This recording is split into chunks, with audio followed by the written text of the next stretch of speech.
नमस्कार, स्वागत है आपका। आप देख रहे हैं सी न्यूज़ भारत। मैं हूं आपके साथ इशिता। वक्त हो गया है खास खबर का। अहमदाबाद पुलिस द्वारा नशीले पदार्थों के खिलाफ चलाए जा रहे विशेष अभियान के तहत रामोल पुलिस ने सीटीएम एक्सप्रेस हाईवे पर चेकिंग के दौरान मुंबई से अहमदाबाद आ रही एक निजी बस से भारी मात्रा में ड्रग्स बरामद किया है।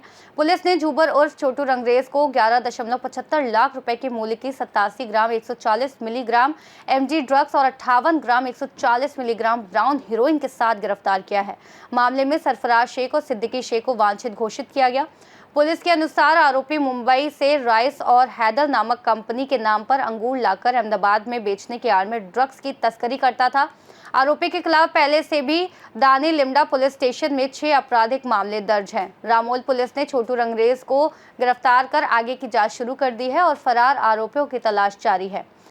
गईकाले रामोल पुलिस स्टेशन अमरा डिस्ट्रिक्ट पीएसआई रबारी तथा स्टाफना माणसोए एक्सप्रेस हाईवे ऊपर टोल नाका पासे कुल 11,75,320 રૂપિયાનો મુદ્દામાલ, જેમાં 87.840 મિલીગ્રામ એમડી ડ્રગ્સ અને 58.140 મિલીગ્રામ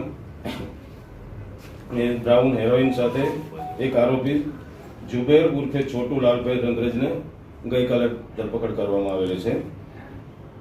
સાહેબ, આ એનું બેકગ્રાઉન્ડ શું છે? ક્યાંનો રહેવાસી છે? ડ્રગ્સ ક્યાંથી લાવ્યો હતો અને કોને આપવાનો હતો? પકડાયેલ આરોપી જે છે જુબેર ઉર્ફે છોટુ એ દાણી લીમડા વિસ્તારનો રહેવાસી છે। એની ઉપર પ્રોહિબિશનના દારૂને લગત કુલ 6 ગુનાઓ દાણી લીમડા પોલીસ સ્ટેશનમાં રજીસ્ટર થયેલા છે।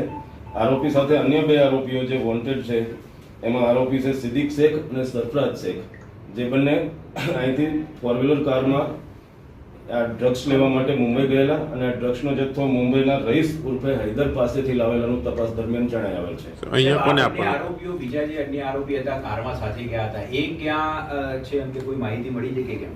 ને એ બંને આરોપીની તપાસ ચાલુ છે। ખરેખર ત્રણેય આ જે આરોપી છે રંગરેજ જુબેર ઉર્ફે છોટુ રંગરેજ, એને આ લોકોએ ત્યાંથી બસમાં બેસાડી દીધો અને બંને કારમાં પાછળથી આવ્યા। કોને આપવાનું હતું આ ડ્રગ્સ? કઈ રીતે વેચાણ? ડ્રગ્સનો જે જુબેર ઉર્ફે છોટુ છે એ પોતે જ ડ્રગ્સ વેચવાનો એ અને એનો આરોપી સહ આરોપી છે સિદ્દીક, બંને છૂટકમાં ડ્રગ્સ વેચાણનો ધંધો કરે છે।